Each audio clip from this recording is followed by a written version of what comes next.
It takes 3 to get that victory. Don't forget that.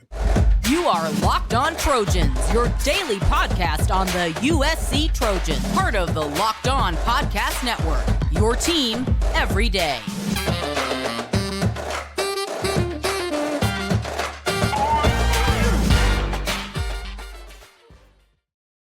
Fight on, everyone. I'm your host, Mark Hulkin, and thank you for making Locked On USC your first listen every day.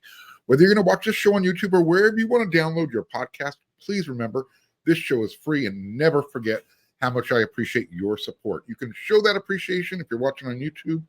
Click that subscribe button, smash that thumbs up button, and don't forget the bell notification button. That way you don't miss an episode. Today's episode is brought to you by FanDuel. Make every moment more.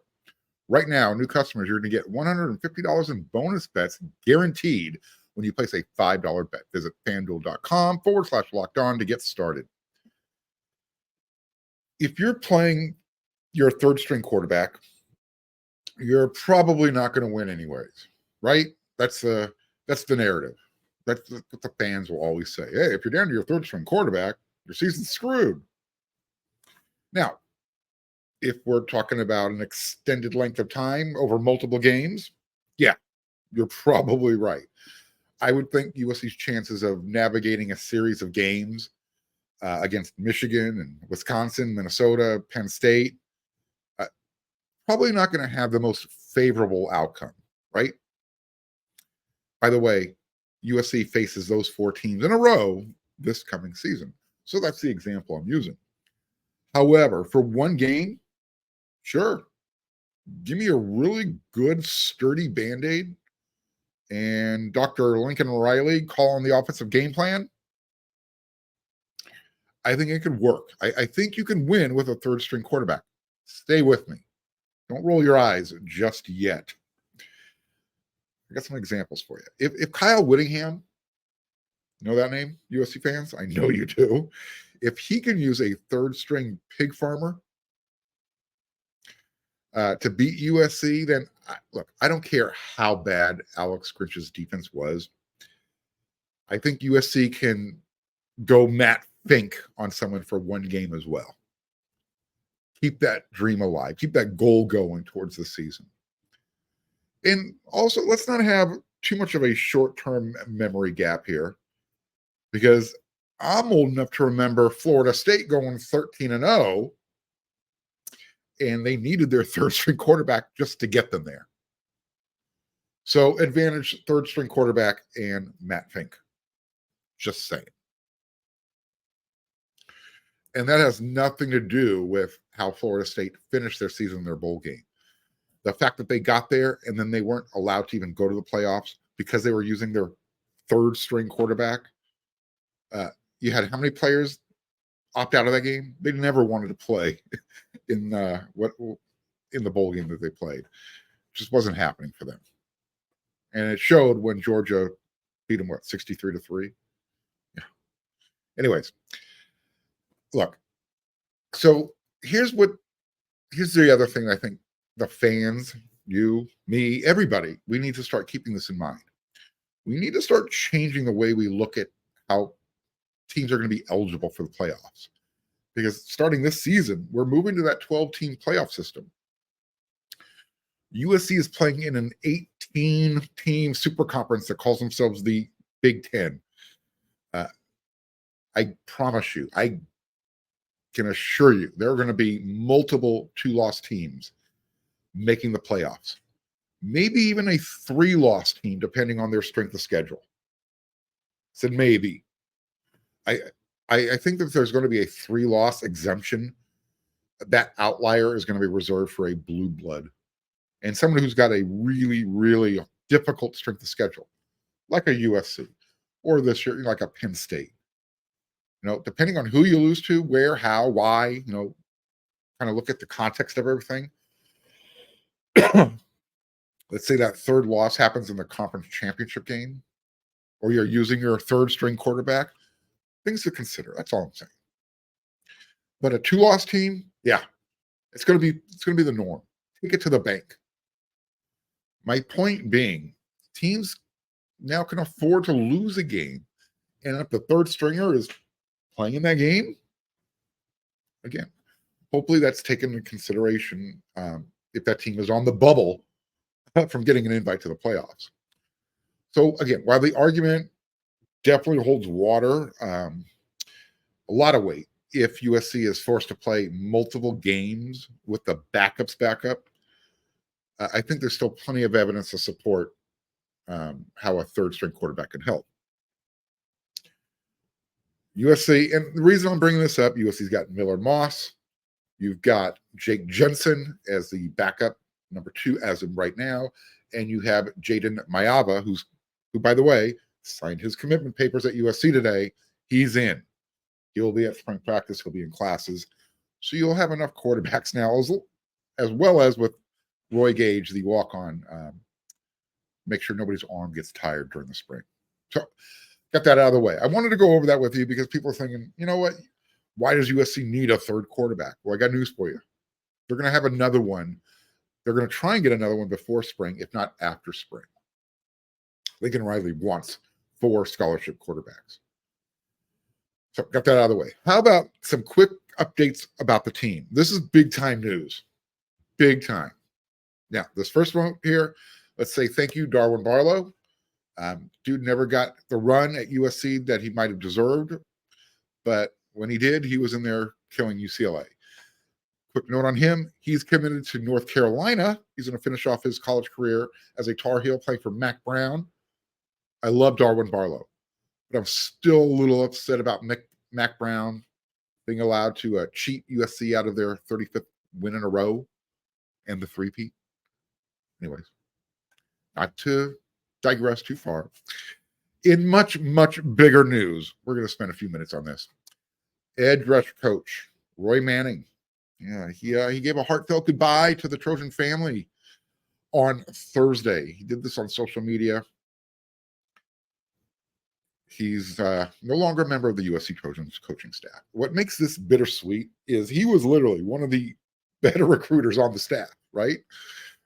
Just take a look. His fingerprints are all over the 2024 class. So, as well as last year's as well. And also, let's remember, he was one of the coaches who was on the plane with Lincoln Riley when he left Norman, Oklahoma for Los Angeles. So that's where you hate to see a coach like Roy Manning leave the program because he was an asset. He was helping out, bringing in the type of players USC needs to get back to the top of the college football world. Now, there's still the issue of, the on-the-field execution. He was the rush edge coach. Contain on the edges was inconsistent at best, mostly non-existent. Again, I am not solely pointing the finger at Coach Roy Manning for that situation. I don't know how much of that is due to scheme, how much of that is due to his teaching technique versus, the player's ability. When you're on the field, hey, you got to perform. So again, there's enough fingers to point that everybody gets a little bit of the blame for how that position looked. With that said, it did look a lot better in 2023. So again, you hate to see Coach Manning leave. I liked him. When he was allowed to talk to the media, he was really good with us. And if you need one more, all right, switching gears a little bit, but on just kind of staying on the same tangent. If you need one more reason to make Locked On USC your first listen every day,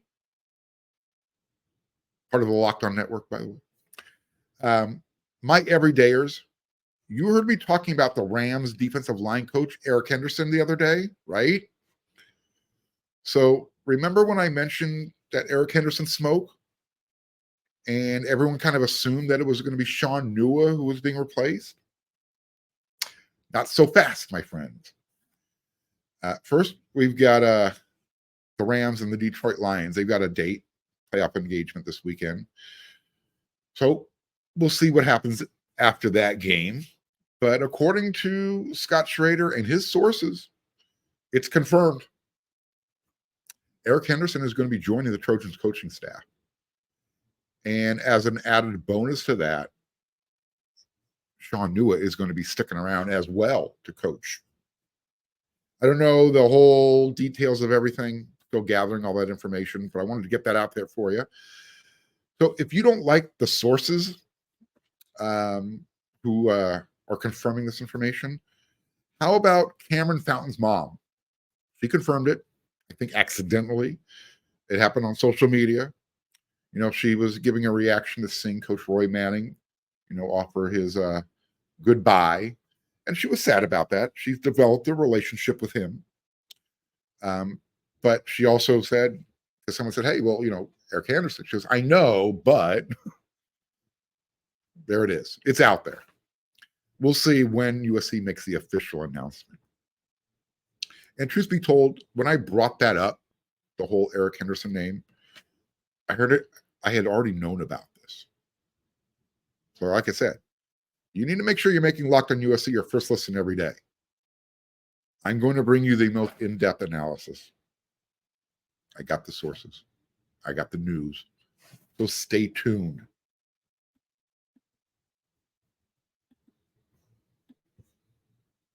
The NFL regular season is wrapping up. We're into the playoffs, but there's still time to get in on the action with FanDuel, America's #1 sportsbook. Right now, new customers, you're going to get $150 in bonus bets guaranteed when you place a $5 bet.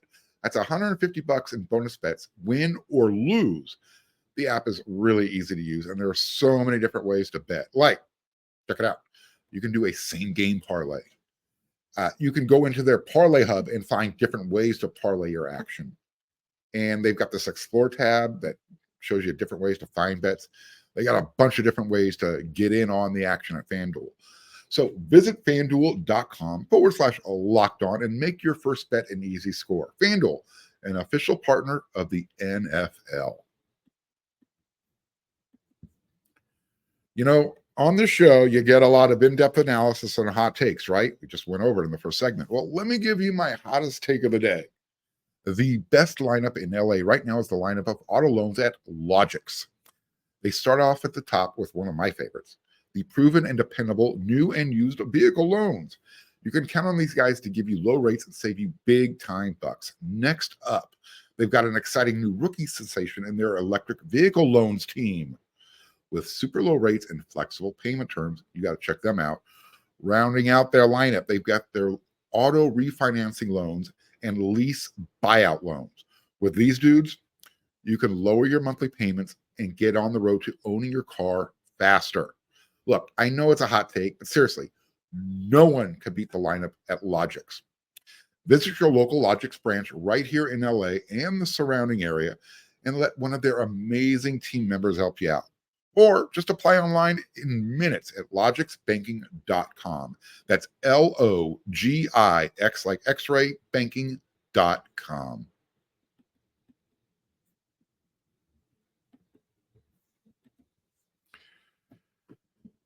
Korey Foreman, I mentioned it earlier in the week. He's off to become a Fresno State Bulldog. And I hope he becomes everything everyone was hoping he would be when he's in his 3 years at USC. He's still got time. A lot of time. I'm still rooting hard for Korey Foreman. Look, he never caused any issues. He worked extremely hard despite his lack of success. He kept his head up. It just didn't work out. However, he is always going to be remembered for his time at USC. And it just took one play.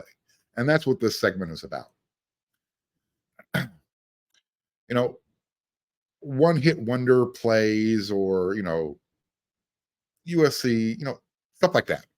You can see it there on the rundown. That's all it took for Korey Foreman to be a one-hit wonder at USC. And he's a legend. He will be remembered forever for that interception against Dorian Thompson-Robinson against the Bruins back in 2022. It kept USC's dream alive for at least another week. But you remember that game, USC versus UCLA. Literally, the last team who had the ball was going to win. There was no defense in that game. Korey Foreman made the defensive play of the game. And USC left the Rose Bowl victory at hand, as well as the victory bell. Well, Yeah, they had to give it back this year. Like I said, it never happened for Korey at USC. But who else kind of falls into this category? I mentioned Matt Fink early in the show. I think for sure he qualifies, right? He had that one game against Utah, the Coliseum, where he and Michael Pittman were just kind of playing catch again with each other, going one-on-one against the Utah cornerbacks. But that's it for his USC career. That's it in a nutshell, really. And here's what's really interesting about that is he considered transferring. He actually was in the transfer portal at the time, but he pulled his name out. He decided, no, I'm not going to do this, and he got the reward for that. He'll have that time, and he'll always remember that game at USC. That one hit legend status. I talked about Darwin Barlow's name in the first segment. He's transferring to North Carolina. Well, let me give you a Darwin Barlow's 4-year college career. 2 years at TCU, 2 years at USC. 912 yards, 173 carries. It's a 5.3 yard average. 10 touchdowns, and he's also caught 17 passes for 110 yards. He did most of that damage at TCU. He's going to always be remembered for carrying the ball 3 times, 25 yards in the game against UCLA. And then at the end of one of those carries, he was trucking the UCLA Bruins defender at the goal line for that touchdown. Unfortunately, that's what Darwin Barlow is going to be remembered for. I'm going to remember him for always having a smile on his face, always just being the consummate team player. But as far as his USC's career is concerned, yeah, game against UCLA. It was a modest game, but it was that game where you said, you know what, give him the ball more often, and it just never happened. Excuse me. Who remembers the name Manuel Wright, aka Manny Wright from Long Beach Poly? That name ring a bell for you? That dude had more talent in his massive 6'6", 320-pound body than he knew what to do with. He might have weighed more than 320, but he was a large dude. Big, cannot miss. He had NFL written all over him. And he got there. He got to the NFL. And then Nick Saban got a hold of him, made him cry, and he slowly faded out of football. Look, I have zero issue with Manny dealing with depression under Nick Saban. That's why he was crying. I bring it up, and I only bring it up because he was stigmatized over it. So we should never bully anybody, stigmatize somebody because you never know what they're dealing with. And Manuel Wright was dealing with depression. However, on one glorious Saturday afternoon at the Coliseum against Aaron Rodgers and the Cal Bears, 2004, Manny took over for a defensive series, and he helped USC hold on to that win. Without him, I don't know what happens. I got to be honest with you. How many times have you heard Trojan fans talk about 1974, the comeback, right? 55-24 over Notre Dame. 2004 comes in second place, barely. All I can tell you is the Coliseum was loud. I mean, loud as, freaking loud. And because I know you're listening, Oklahoma fan, later that season, USC destroyed Oklahoma with Brent Venables as the Sooners defensive coordinator, and big game Bob Stoops was the head coach. The final score, 55-19. Just had to throw that out there. So again, that game for 4 downs, Manuel Wright kind of etched his name in Trojan glory. Here's another name, and this one's probably unfair, but what about the name Dylan Baxter? He had one of those moments in a spring game that had social media going, oh, great. USC has another one of those studs at running back. Unfortunately, it never happened. He was truly one of those guys that was just overrated by the recruiting people coming out of high school. Not his fault. But that was literally his Trojan career. It was a great play during a spring game that left everybody going, oh, wow, cannot wait till fall camp and cannot wait for the season. Never happened. Does Matt Bormeister count? He had that game winner against Penn State in the Rose Bowl. He's a kicker. I don't know if you should ever throw a kicker into this category, but his career was cut short because of some off-the-field issues that he was actually eventually cleared of. Nevertheless, I'm throwing that name out there. Here's my personal favorite, and this is for sentimental reasons. Antoine Simmons, pick six. And he did it while Brian Poley-Dixon was looking confused. The pass bounced off of Brian Poley-Dixon's hands, and somehow Antoine Simmons was able to corral the ball between his legs, and he picked it up, and he high-stepped it into the end zone. Touchdown. Simmons is going to be remembered for surviving surgery, having a tumor removed from his stomach, and living. You need to look up his story.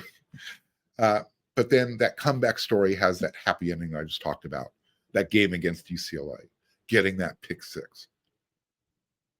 When you almost die on the surgical table and you come back and you get to have something special like that happen, yeah, that's your one-hit wonder. He didn't go on to have much more of a career, but that play, again, solidified himself. And again, he got off death's table. So who are some others that I'm forgetting? There's a lot of them out there, right? There's a ton more, but this is an audience participation show. So participate. Hit me up in the comments section on YouTube. Who was your one-hit wonder player? What play did it for you? Who was your legend, so to speak?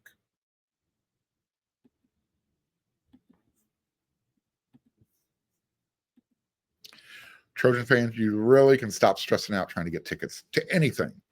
Download the GameTime app today. With killer deals on last-minute tickets and their best price guarantee, you can stop stressing over the tickets and start getting hyped for all the fun you want to have. The football season is done. Okay, I get it. But basketball season is in full effect still, and GameTime has deals on tickets right up to the day of the event. You can get exclusive flash deals on tickets for football, basketball, baseball, concerts, comedy, whatever. They got it. The GameTime guarantee means you'll always get the best price. And if you find tickets in the same section and row for less, GameTime will credit you 110% of the difference. It's the fastest growing ticket app in the country for a reason. And you're going to get images of your seat before you buy so you know exactly what to expect when you arrive. Buy your tickets in a matter of seconds, 2 taps, boom, you are done. And they send the tickets right to your phone. You're not digging through your email trying to find them. Snag the tickets without the stress with GameTime. Download the GameTime app, create an account, and use code LOCKEDONCollege for $20 off your first purchase. Terms apply. Again, create an account. Redeem code LOCKEDONCollege for $20 off. Download the GameTime app today. Last-minute tickets, lowest price guaranteed.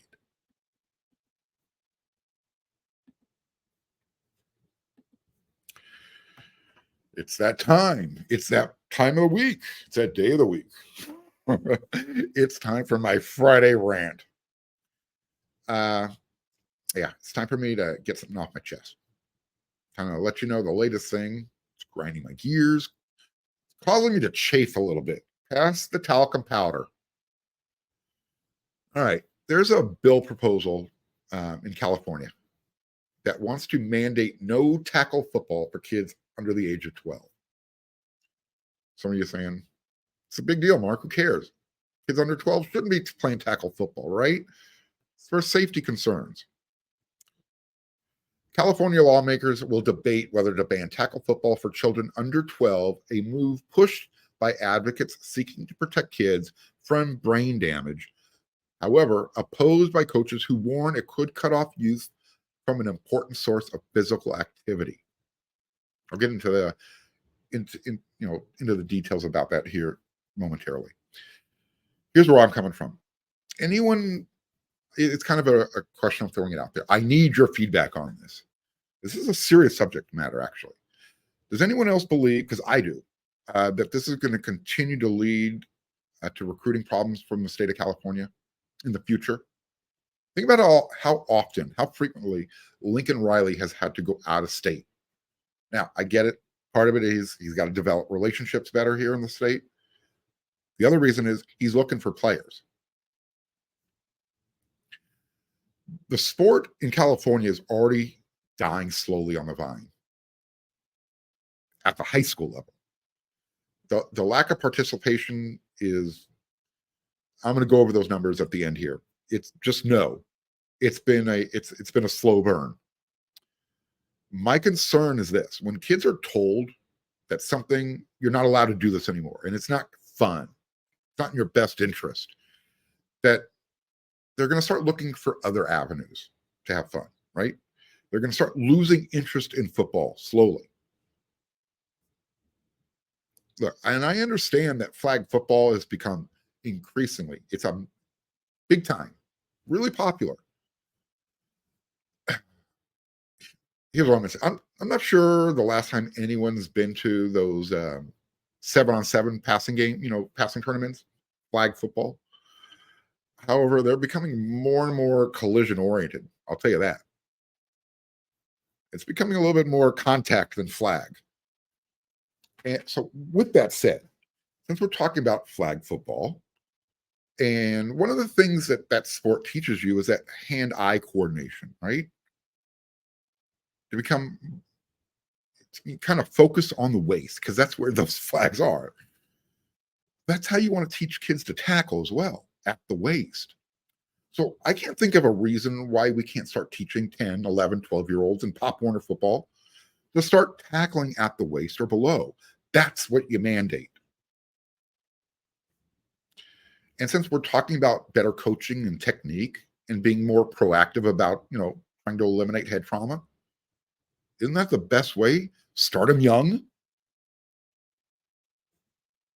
Don't wait till they're kind of ingrained watching the sport on TV and seeing the big hits and all the oohs and ahs. Get them while they're young. Teach them what's the right way to do it. Look, I'm not a fan of being told what to do. I'm a big fan of let the parents decide. But the culture is already changing.